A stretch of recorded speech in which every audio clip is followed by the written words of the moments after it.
మనం ఇప్పుడు పంచపాండవుల గురించి తెలుసుకుందాము. పంచపాండవులు అనగా ఐదుగురు. వారు యుధిష్ఠిర, భీమ, అర్జున, నకుల మరియు సహదేవ. అయితే హస్తినాపురం అనే రాజ్యం ఉండేది. ఆ రాజ్యాన్ని పరిపాలించిన రాజు పాండురాజు. అయితే ఈ పంచపాండవులు ఆ పాండురాజు యొక్క కుమారులు. పాండురాజుకి ఇద్దరు భార్యలు ఉండేవారు. మొదటి భార్య పేరు కుంతి మరియు రెండవ భార్య పేరు మద్రి. మొదటి ముగ్గురు కుమారులు యుధిష్ఠిర, భీమ మరియు అర్జున. వీరు కుంతికి పుట్టిన కుమారులు. అలాగే నకుల మరియు సహదేవ వీరు మద్రికి పుట్టిన కుమారులు. మొదట యుధిష్ఠిరుడి గురించి తెలుసుకుందాం. యుధిష్ఠిరుడు పాండవులలో పెద్దవాడు మరియు ధర్మరాజు అని కూడా పిలుస్తారు. అతను ధర్మబుద్ధి అయిన పాలనకు, న్యాయానికి ప్రతీక. కురుక్షేత్ర యుద్ధంలో పాండవుల తరపున పోరాడి విజయం సాధించాడు.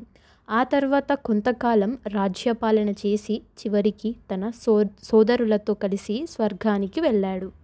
ఆ తర్వాత భీముడు పాండురాజు యొక్క రెండవ కొడుకు. అతను చాలా బలవంతుడు మరియు గదాయుద్ధంలో నిపుణుడు. అతనికి భీమసేనుడు అని కూడా పేరు. అతనికి వాయుదేవుని ద్వారా బలి లభించిందని నమ్ముతారు. బకాసురుడు, జరాసంధుడు వంటి రాక్షసులను సంహరించిన వీరుడు. ఆ తర్వాత అర్జునుడు పాండురాజు యొక్క మూడవ కొడుకు. అతను తన అసాధారణ విలువిద్య నైపుణ్యాలకు మరియు తనకు ఆధ్యాత్మిక మార్గదర్శిగా పనిచేసే కృష్ణుడితో సన్నిహిత సంబంధానికి ప్రసిద్ధి చెందాడు.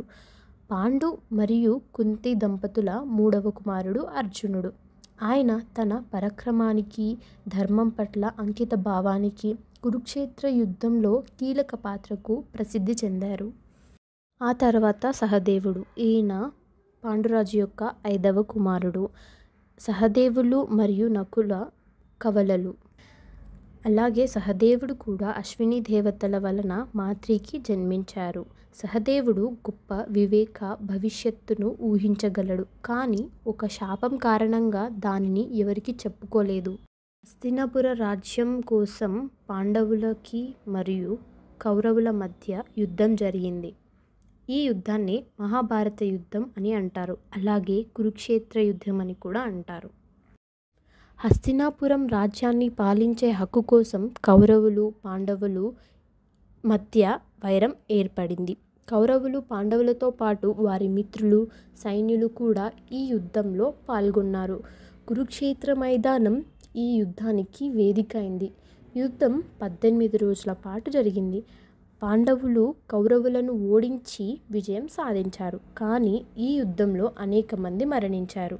కురుక్షేత్ర యుద్ధం ధర్మం, అధర్మాల మధ్య జరిగిన పోరాటంగా పరిగణించబడుతుంది. ఇది జీవితంలోని కష్టాలు, వాటిని అధిగమించే మార్గాలను కూడా సూచిస్తుంది. శ్రీకృష్ణుడు అర్జునుడికి భగవద్గీతను ఉపదేశించిన ప్రదేశం కూడా కురుక్షేత్రమే. ఈ యుద్ధం భారతీయ సంస్కృతి, సాహిత్యంలో ఒక ముఖ్యమైన సంఘటనగా పరిగణించబడుతుంది.